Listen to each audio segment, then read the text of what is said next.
Welcome back to the Boys in Motion, the podcast where endurance athletes meet to discuss all the freaky things, where people who believe that 42 kilometers of pain is a great idea. I'm Brian, and I've got Tyler with me as usual. And today, Andrew's in the hot seat because he just completed the legendary Berlin Marathon. Yes, one of the 6 world majors, and that's his 4th star. And Andrew's got all the stories to tell, from fresh legs to the feels at the end.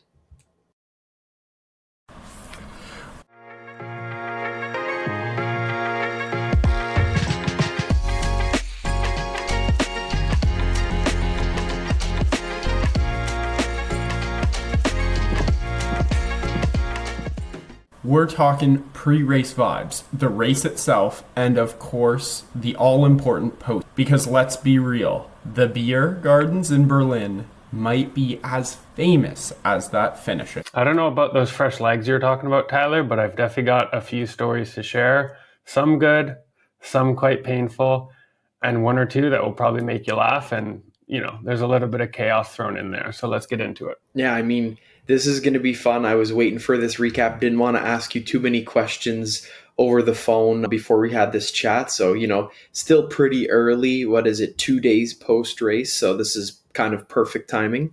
Yeah, I'm excited to get into it. I think like always, we set the scene. We start with the race week and what happened leading up to it. I know we discussed in the pod before, what your plans were going to be. So bring us through, what happened. How was Race Expo? Because I've seen pictures and videos too from the Expo, and it looked pretty really nice. Yeah, the Expo was at a new location this year at Mass Berlin, just west of the city. And that in previous years, they were talking about how chaotic the Expo was and the lines and all that. And this year they actually did slots that I mentioned in the lead up episode. So I find that actually worked really well. The Expo was pretty quick, pretty smooth to get your bib. I picked up a jacket and that all went by pretty quick, and then kind of went into the main area. I had to get some KT tape because to tape up the leg to try to, make it somewhat runnable. So I was able to do all that, was pretty quick and efficient. So I do think that this new location and the time slots was a big improvement from what I've heard online from past years. Yeah, I remember you saying the usual German efficiency and logistics that they have in most industries was not true for the Berlin Marathon. So that's good that it was, well run. Let's talk about the city itself. First time in Berlin, how did the city feel leading up to race day? Yeah, so before Berlin, I was in Paris, which is absolutely beautiful, super old. And then coming into Berlin, definitely a very different feeling city, not quite as picturesque, I would say. A lot of graffiti everywhere, just like a lot more newer buildings, but still like a very cool city. Seemed like a very young kind of alternative city. So, and from a couple lads that were there supporting me, it seems like they know how to party in Berlin. So if you're wanting to take up some, taking some of the fun in Berlin, it is a great place. That's awesome. Yeah, I've seen some social media from their end of things too, and it seemed like they were having a lot of fun. It was, my feed was filled with, BMW Berlin ads and like pros and interviews, and then there was the personalized, let's call it, the boys just having fun night on the town. So yeah, you could definitely see that difference probably being there, getting ready for the race. Yeah, one thing I'll say is that the expo was a little further out, and then I kind of went to Tracksmith to try to pick some stuff up, and it was kind of all spread out, but the transit in Berlin was super great, super easy to use. The one thing that if you're used to kind of in Toronto or like North American cities where you go through gates, even in Paris, it was where you go through gates at the beginning. There's none of that. And you actually either buy a digital ticket or buy a ticket that you need to time validate. But never did we once see a fare inspector or anything like that. So that at the beginning was like strange. You just get right onto the train. So it's a little different. But yeah, the transit was great, and you could get anywhere really quick. That, or they have all the Lime e-bikes, the scooters. So it's easy to get around the city. No, that's perfect. I guess it helps with that stress of, getting rid of, hey, there's lines, hey, transportation, it's crazy wait. Everything was nice and easy. I was just thinking to ask you about how far were you exactly from the race start, let's call it, for the morning before? Was that like, did you have to leave very early? I know the start time was a bit later, so maybe not as early of a wake up, but did you have to leave very early to get to start line? Yeah, so the start was 9:15. We were about a 20-minute walk away from the starting area. I just ended up, there was an e-bike right outside of our hotel, so I just e-biked until the point where they didn't let me park. I dropped the bike and then had like a 5-minute walk into the start area, so it was pretty easy. I probably left the hotel at 7:50, so it wasn't too bad. So you felt like right at home. Oh yeah, it was real nice. The e-bike to the start line is the best way. Normally a great way for a PR, but this day had other ideas for me. Oh, that's awesome. Cool. So we all saw your super viral carb load in Paris short, but I want to hear a little bit more about your pre-race. Obviously, the carb load seemed to be going super well. You had talked about experimenting with beet powder again. Well, it's less of an experiment, more of a proven benefit for you. But yeah, can you talk us through kind of that pre-race planning and how that went for you? Yeah, for sure. Yeah, so I did, starting on the 17th, so that is on the Wednesday, I started loading on beet powder for the nitrates. So I was doing 30 grams a day from Wednesday, Thursday, Friday, Saturday. So I was just doing that right in the morning, shaking it up with water. But then I was also carb loading. That started on the 18th, so on the Thursday. And that was mostly, I was eating lots of baguettes. When I was in Paris, you saw the video, lots of baguettes, lots of pastries, just lots of bread. And then when I got into Berlin, that's when I started getting the Haribos going, getting the candy going to kind of try to push those grams. So actually, this time I tried something new. Normally I'll do it in like an app, like kind of like a MyFitnessPal or something like that. This time around, I actually used ChatGPT to help me do it a little bit easier. And I kind of just prompted it. I want to do this target for my weight. I'm going to give you things, and either I'll give you the quantity or like I'll take a picture of the nutrition label and then just keep track of it by the day. And it did a really good job of, I would just say I had a croissant and it would give me kind of an estimate of the calorie count, or I would say, here's this carton of juice. Here's the nutrition label. I drank the whole 1 liter, and it would just keep the totals. And then next day I would just say, all right, it's a new day, start the new count. And it had the targets for each day kind of ramping up into that night before race. So it made it super easy. I would eat something, pull out my phone. I just ate a croissant, add it. And it made it super easy, kind of no friction. And it felt like I could do it immediately and not kind of where before I felt like I would always do like half a day, sit down and be like, okay, what did I eat? Where this, it was just super quick to do it in the moment. Yeah, that definitely sounds faster than using MyFitnessPal. And I think that's a really great tip for people who are going into their first carb load who, even you, as experienced as you are in the carbs, are tracking diligently in those days leading up. So I think that's really good for people going into their first marathon of like, you don't need to just use MyFitnessPal or Gut Instinct. ChatGPT is another place you can go. Frig, it's taken over the world. Ty, I see you unmuted. You're going to try that too. Yeah, go ahead. I do have one more question before we dive into the proper race recap for Andrew, but go ahead. Of course. No, I was just going to say, I'm definitely trying that. I got a race in a couple weeks. Definitely going to try that ChatGPT carb load hack. Yeah, I agree. It's a great tip. Okay, so one thing that so obviously you're doing all that carb loading to really increase those glycogen stores, make sure that you have as much energy on hand for the big race. But one thing that I was reading is if you go out for a run, like a shakeout kind of thing before, you sort of you're using up those carb loads that you're or those carb stores that you're loading up for. So when was your final run prior to the marathon? Because I don't know that I saw anything on Strava during race week. So I'm wondering if you were able to get a shakeout run in. Oh, well, this definitely has to do with my legs not working, but I managed to get one run in while I was in Paris, and this was on the Thursday. Thursday morning, I went out and got about 6K in, and let me tell you, I basically hobbled home. I was in so much pain during that run, so then I just decided to just fully off the legs to give myself the best chance at recovery. So normally I would just be doing small runs leading up, but this time I did try to do one like quicker mile. I only managed to do like a 6:22 minute per mile, and I was gassed after 1 mile, and like my legs felt like they were about to explode. So it didn't bring very much confidence. Yeah, that's fair. Definitely takes a toll mentally leading up if the body is struggling. I mean, for Tyler and I, 6:22, we'll be like, yeah, we're happy with that. We'd be suffering just as much as you were for a mile that fast.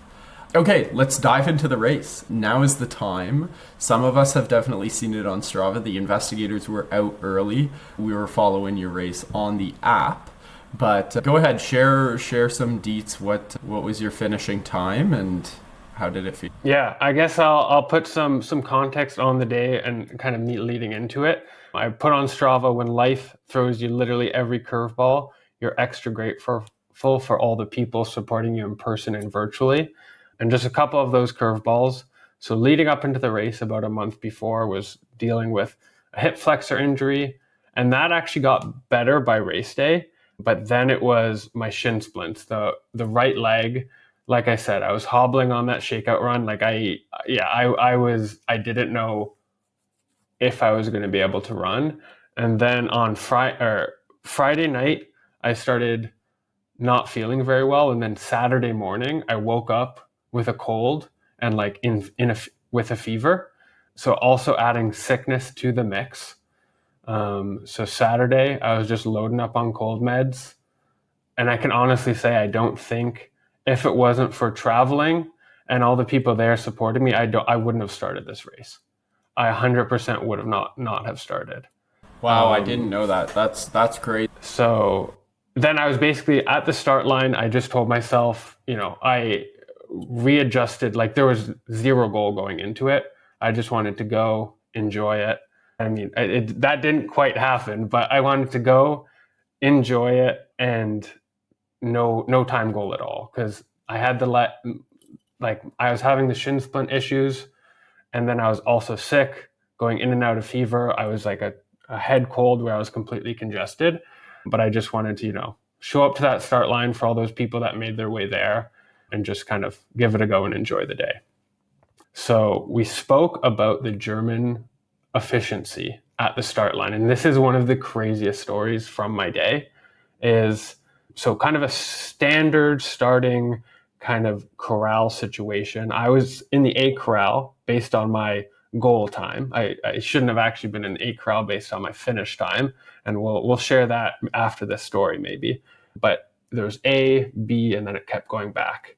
So in the A corral, so the elites are right in the front, and then the A corral, we were all going in, and then you could tell the A corral was completely full, and there was still like the same amount of people outside of the corral. They kind of brought us through a skinny little path, and then you went through like a one-person thing to get in, and the B corral that was like sectioned off was all the way to the front. And then we're all like, okay, what's going on here?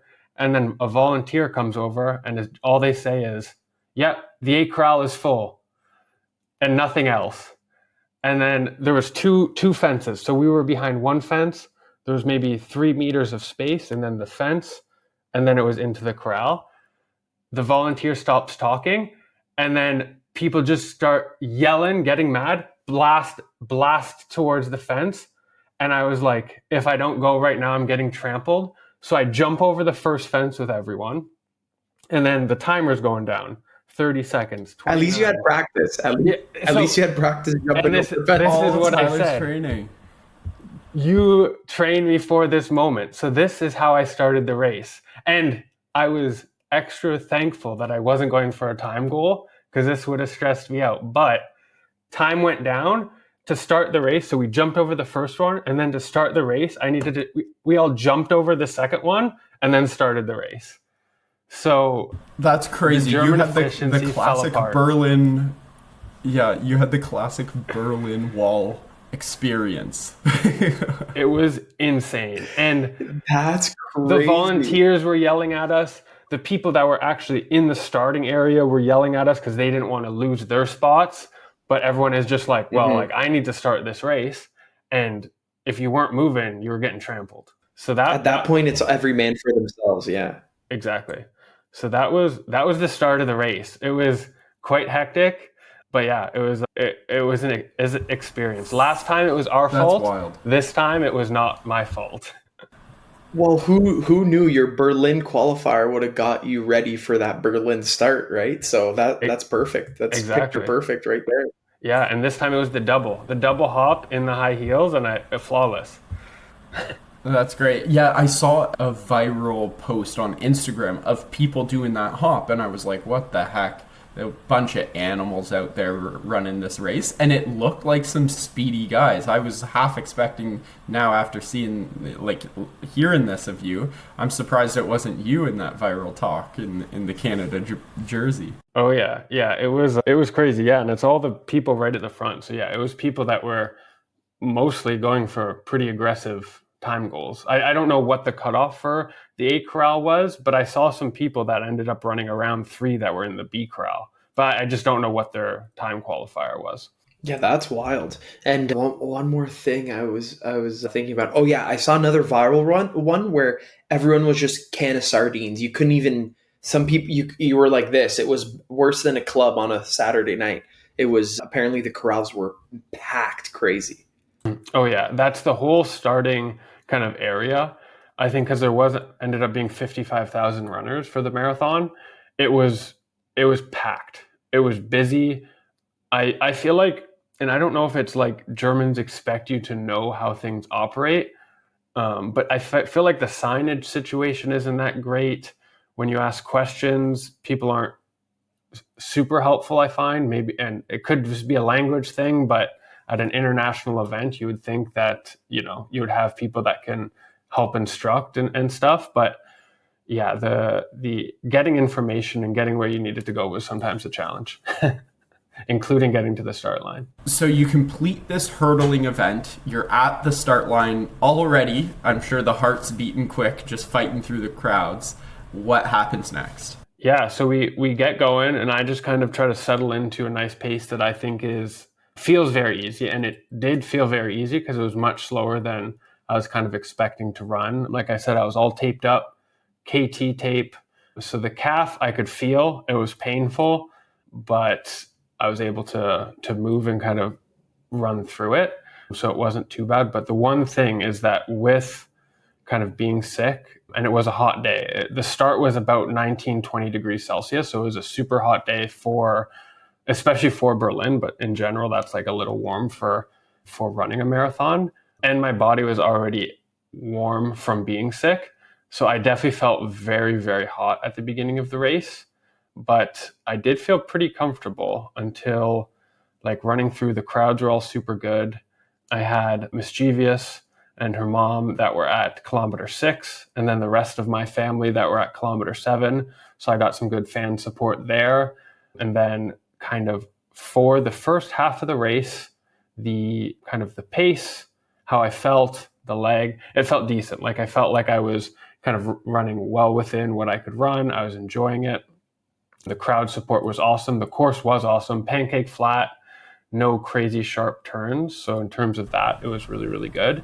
But what I heard about the plastic cups is definitely true. Absolute chaos. One, the volunteers very slow to like have them and put them out for you.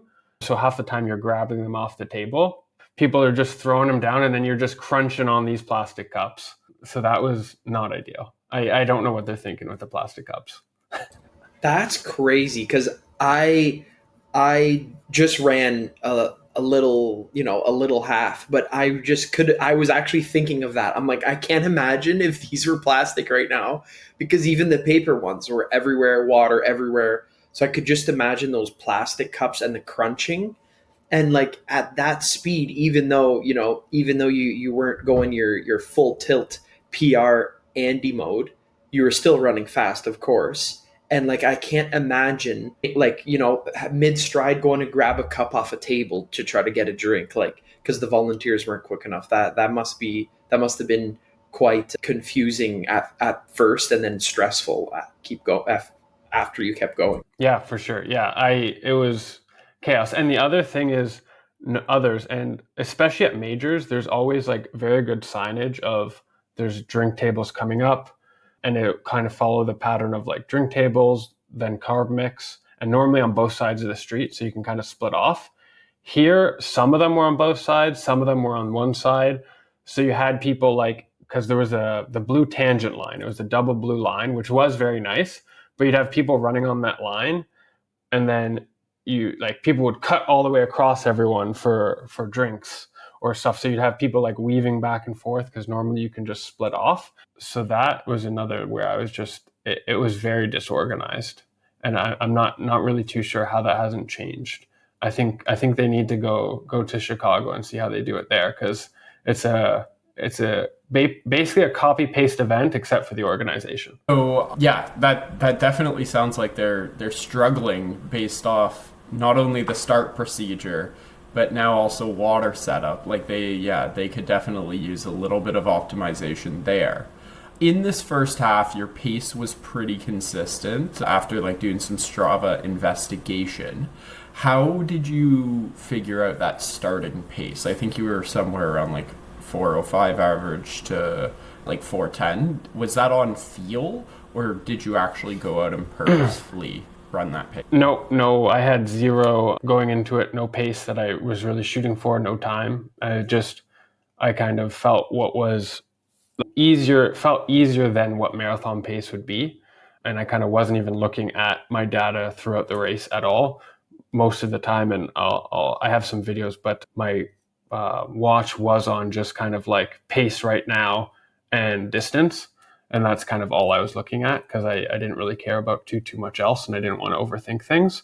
So really had no plan going into it, just run based on feel. Were you looking at all at heart rate? I know you're saying you're sick, and looking at your numbers, I guess your heart rate was still a little high, I guess, for your effort output, let's say based on your normal marathon pace. I would imagine the cold and the injuries were a factor with that too. Yeah, that's something I didn't look at my heart rate once during the race, and I wasn't wearing a strap, so I don't know how reliable it is necessarily. But yeah, looking at the heart rate, it's quite high, and I definitely didn't feel like that, especially until the Great Wall hit. And I don't know, is it slightly inaccurate, or was it just a side effect of being sick that I wasn't feeling the effort, but it was there. So that I'm not too sure about. Yeah, who knows? But it is interesting to see that you could push yourself to such high heart rates and have, let's say, a fairly different days than your PRs, right? Okay, so you mentioned it, the Great Wall hit. Do you remember the kilometer mark when you really started to feel like the race was going downhill a bit? And yeah, walk us through kind of that second half. Oh, do I ever. So where the wall hit was at 18 miles was when the wall hit. So a little earlier than when the wall generally hit. So that's at about kilometer 29. So just about a kilometer before that normal 30 kilometer mark. And the reason it hit, so that this was the beginning of the wall, but at kilometer 29, I broke into a fever, and I could feel myself just profusely sweating, and my body temperature skyrocketed.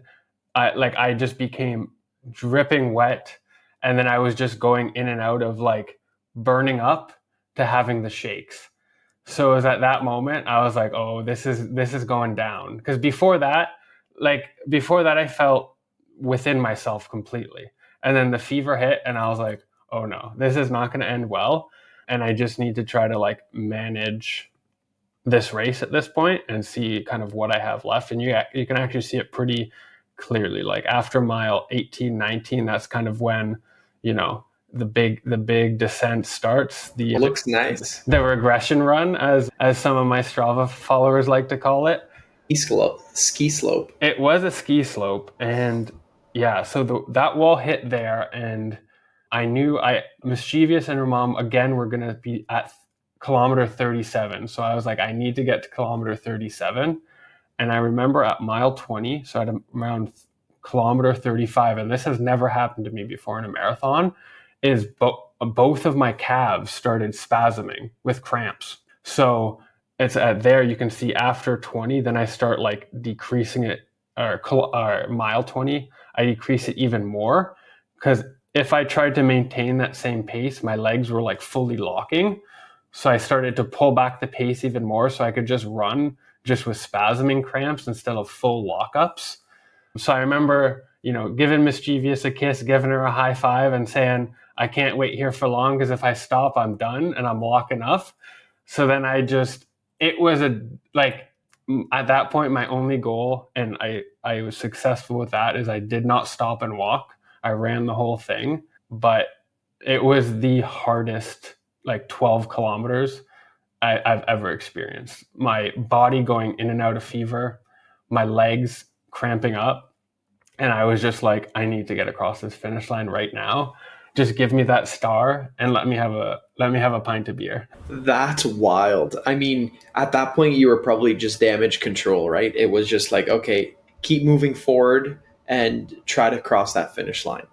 That must have been wild. Yeah, I've never dumped so many cups of water on my head during a race because when I was so hot, I would just be taking all the cups, dumping them on my back, because my body temperature, like I wish I had one of the Norwegian probes because I would have I loved to was have gonna seen say, I would have loved to have seen the temperature spike because I was one hot boy. well, I mean, that's a classic Ironman run. So you just took that right out of the Norwegians book, anyways. So that's at least you were trying to cool yourself down. Yeah, it sounds like you definitely earned that beer through the final push there. So I know there's like that gate that's super famous. I believe that's kind of right through the finish line. Can you walk us through that last kind of finishing bit of the race? What was the feeling like? And mentally, do you feel like it was something that you accomplished and that was good? Or looking back at this, is this kind of like a less fond memory of marathon? I mean, so I'll run through the finish line first because I got to have some more support there, which was pretty awesome. And a funny moment led to it, and we'll have to share the video. But right before the gate, about 200 meters out, all the guys came back from their night of partying and were there to support me, yelling at me. And I got real excited and started sprinting towards them, gave them all high fives. And as I ran away, you can see in the video, both of my legs start to lock up. And I was so close to just tipping forward onto the ground. And I just did my best to just stay still and not fall because I was like, I can't face plant right here. So then I ran that off slowly. And then my family was also there, all there. So I learned my lesson from the first one. And I just, kind of did a nice slow jog, gave them high fives. And then I was at that gate and about 400 meters left. And at that point, I just normally I try to speed up toward the finish lines, shave a few extra seconds past some people. But this one, I really just kind of kept it easy and just enjoyed the moment, kind of looked around at all the big crowds and all the bleachers. So yeah, and just kind of took it all in, which was really, really nice. But overall, it was I was very happy to be done. I should not have been racing, basically. But I was happy to be done, happy to push through what I pushed through. And I think it's just like one of those perspective things is many years ago, running what I ran under literally the worst possible conditions, like injury, sickness, temperature, was my North Star. And I'm able to run that when was on death's door, basically. So I can't really be too negative about it. Yeah, no, that's fair, and that's a good perspective to have. So let's do a stat check. What were kind of those highlight splits and that overall finishing? Yeah, so the overall finish time, 3:05:01, So what that means is I'm locked in for Toronto Waterfront. I already know exactly what it's like to run a 305. For that's a bonk pace right there. So I am locked in, and I ran about a 128 first half, and then a 136 and some change second half.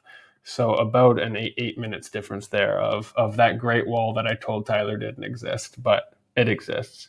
I mean, now we all know you're human. See, you did a 8 minute difference on the first to second half. I mean, that's a well executed race in my book. So, Oh yeah, very well executed. Almost come to the point where I thought I was crawling. Well executed.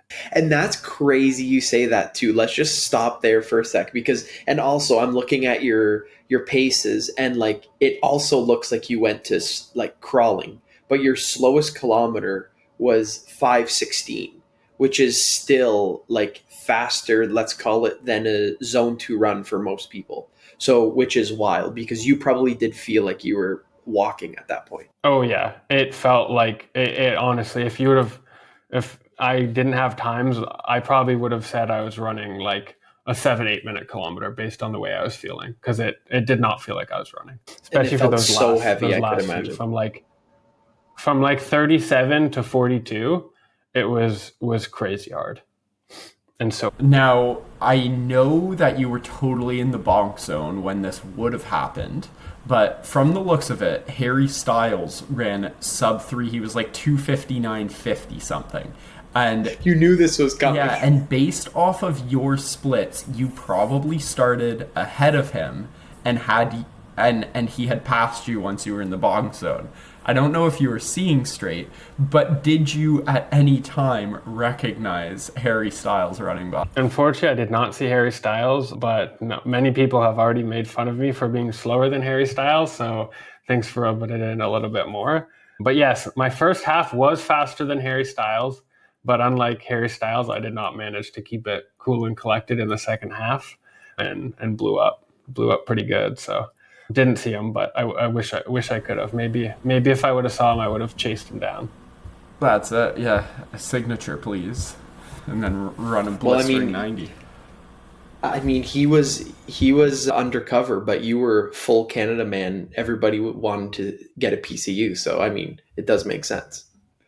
Oh yeah, that is my biggest takeaway and biggest tip from this race. If you're doing an international race, wear something from your country because I was getting Go Canada's the whole race. It's almost like every That's kilometer I had a cheer squad because everyone Go Canada, Go Canada, Go Canada. Some people were singing Oh Canada. So wear your country, wear your country singlet, something of your country, and you'll get cheers all over the place. That's so cool. That's something I'm definitely going to carry forward because I can imagine the amount of support that you feel in a totally different city when people are kind of calling out something that you identify with. That's really, really smart. Where did you get that singlet, by the way? Is that a thrift find? Oh, that was in the great Nike Marketplace haul. That was a part of it. So that was yeah, and I saved it for what I was hoping to be a very special day. So it was a special day, but in the wrong kind of way. Oh, that's I amazing. mean, yeah, just to stop a sec on that fit, I have to, I'm all about the fit, all about the vibes going into the race, and seeing that fit just got me so fired up. I love the singlet, love the glasses, and of course, the high heels were just the cherry on top. So yeah, got to congratulate you on the great fit there, and I could imagine it was people were buzzing after, when they saw you. The only Oh problem, yeah. Ty, is it didn't quite have enough neon for you, right? You would have liked to have thrown in a neon hat, maybe neon Of socks, a course, wristband. of Looked like you're course, going to a rave in eighth grade. yeah, in Berlin. In Berlin, yeah, Berlin rave. So, Andrew, a little reflection time. Did Berlin live up to the hype? Yeah, I mean, the race itself, the crowds, the course were really good. I can see why it's a super fast course. I think the one thing is like I was hoping for very nice weather, which Berlin is known for. That it did not live up to. But overall, it was a great city to run in. Kind of people came out and were loving it, partying, great music on course. I thought like that was something that was really good at Berlin. So I really think like if this was the support that I was getting from people that I was there with, but I think if this was like a smaller city or small town race with no crowd support, 100% I feel like I would have stopped or like DNF'd. Because I think that is what got me through that finish line. So yeah, Berlin was, with a few hiccups in organization, it was still a great race and a great city to kind of be in. Amazing. And that says a lot too, right? Like to the vibe and how much crowd support and the race course and the race location itself could help on, let's say, something that, that amount of effort to put into something is like you said, if it was, a hometown race or just a smaller race with no crowd support, you would have just walked off or not even started. But yeah, with Berlin, you just had to feel the vibes, have fun out there. And, even though you hit the wall, which is nice to see you are human, it was still fun. Yeah, it's funny because I remember like when after that 37-kilometer part where I was literally in shambles, all I remember thinking to myself is, man, I got to apologize to Tyler. This is like, I messed up. I was like, this is literally karma for words that I said a week ago. And then, I pulled out the camera because I was filming a little bit. During that last little bit, I couldn't film because I had 0 brain cells left. But after the finish line, I just immediately pull up the camera and I watched the video back after. And I literally didn't remember what I said because I was so just gone. I was going to say, I told Julie, I was like, he's either already hammered or it's the post-race wobbles. Because you were in shambles and I'm like, this is so golden. I think that clip itself was worth it. Yeah, that was amazing to watch. It had me dying of laughter. And again, like similar to you, Ty, just like pushing it in Regan's face, like, look how funny this is, Andrew. Yeah, it was great. So you cross the finish line, you're in Berlin, and you posted a pic enjoying a nice beverage, that iconic Berlin beer. What was like the post-race setup and experience like? Yeah, so they had, a bunch of stuff, kind of baggies with snacks and all that, donuts. My stomach wanted absolutely none of that. I didn't want really any solids, just with all the carbs and just how messed up my stomach was. That's pretty kind of standard for me after a marathon. But I did have room for that beer, so they were handing out beers post-race. So I enjoyed that. And then we went to kind of a small restaurant right after to enjoy another beer. And then kind of the adrenaline in my system stopped. And then the fever broke again. And the legs were just in complete shambles. So then I went back to the hotel to kind of recuperate. But yeah, was not feeling too hot after like 1 hour post-race. It was just, the body was just coming down off of all the adrenaline and feeling all the things that I had done to it. So that was definitely the worst I've ever felt post-marathon. I was a skeleton, man. I just went white as a sheet. And then I was like, all right, I gotta go take a hot shower, get back on the cold meds, and then kind of just like stretched out, rolled out. And then by the end of the night, we went out because I had so much caffeine in my system, I wasn't tired.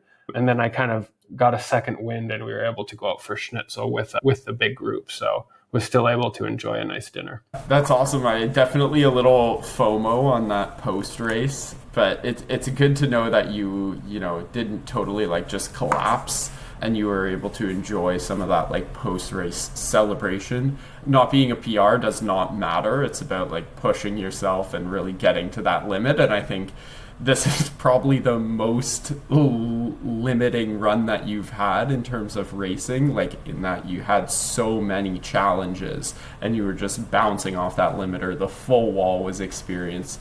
This is just another difficult run in the books. And I'm sure now you're eager to have a really, really good race at the next major. I'm sure this is just another motivating factor. So any takeaways that you have for listeners in terms of like what you learned throughout this block, this prep this race? Yeah, I mean, I think in previous blocks, you go through, do amazing or do awful workouts, and you're kind of like down in the dumps. You're like, I'm not hitting any of my workouts. And then you come and you show up and have an amazing race. I've had that so many times. And this block was the complete opposite for me. I was hitting all my workouts, any of the pace, half marathon pace, VO2 max, marathon pace workouts. I was hitting them perfectly, right on my targets, feeling good, feeling under control. And then the dominoes started falling and kind of things weren't like I put in the work. I did, the proper things. I did more things than I had done in the past, but sometimes, it just doesn't work out. And I just need to remind myself like lifetime miles. And this isn't like a setback really. It's just kind of adding miles for kind of the next step. And that, yeah, just basically just try to make the best of it when you're in this situation, because just get through it, push through it, and on to the next. Because there's definitely lots of fuel in the fire right now to get a big PR, because I was definitely, based on a half marathon time trial where I was also injured, I was definitely in the shape to run what I wanted to run, but all the dominoes fell over on race day. Yeah, and obviously you don't want setbacks, but like you just said, it fuels the fire, right? So that constant progression of, naturally you'll get those tougher moments or tougher races, but it just makes it more fun and makes you want to go after it that much harder. So, I mean, I like saying it's another tool in the tool belt. So you could just always think about this race, and even the days leading up to it, knowing you were, in shambles, that you still, even not even physically but mentally, put yourself through that is unmatched. Yeah, for sure. Yeah, I'm hoping the next one brings some good results. Maybe I need to fail some workouts next time. Make sure I set myself up for failure, so that on the big day is when I have the big result, not on the workouts. Maybe I just put too much in the workouts this block. Who knows? Well, at least on the bright side, your next marathon in a few weeks even will be hopefully feeling better and a better time than Berlin. So that's going to be interesting to see that. I think that'll be a very nice party day for a lot of people. Yeah, it certainly won't be. It won't be party for me, hanging on to Andrew's freaking heels. He'll be just having a nice chat in the park, as long as he's not sick, not suffering from shin splints, and he'll be 1 second faster than Berlin.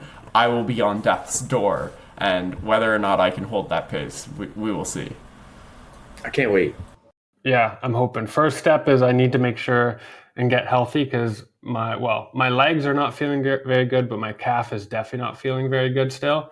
So first step is getting healthy to make sure that I can do that run, but I'm hoping that I can bounce back and get ready for it. Yeah, that's awesome. Okay, well, lots to look forward to. Tyler, I know we're at time now. I think in the next episode, let's just tease it a little bit. Part of that episode, we're going to talk about your half marathon that you just wrapped up, the race with McDuff, all of that. So lots of exciting stuff to come on the pod. I think this is going to be a really big month with so many people doing so many cool things.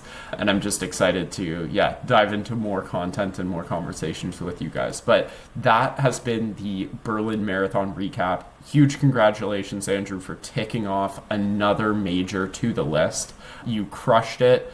And it crushed you. But either way, I think, a round of applause is in order. 100%. Big congrats, and hopefully you enjoyed that post-race beer and were happy was even happier that the race was done. What a beautiful day, and I'm glad you survived that. Yeah, and just another big thank you for all of the support that I got on the day from the Boys in Motion crew, kind of all the congrats that I got from people and everyone who was following along. It made the race day that much more special and got me across that finish line.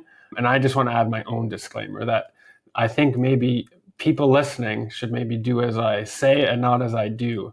And if you have injury, sickness, if there's, the dominoes that are falling, maybe consider not towing the line, because it might just put you in the hurt locker. Fair enough. Well, if you have somebody that you want to share that advice with, please share this episode with a friend, with a family member. It's the best way to help us grow the pod. Don't forget to subscribe. And as you know, we're on Strava, so find us there. Perfect. Until next time, lace up, chase those goals, those PRs, or those regression runs, and keep on moving.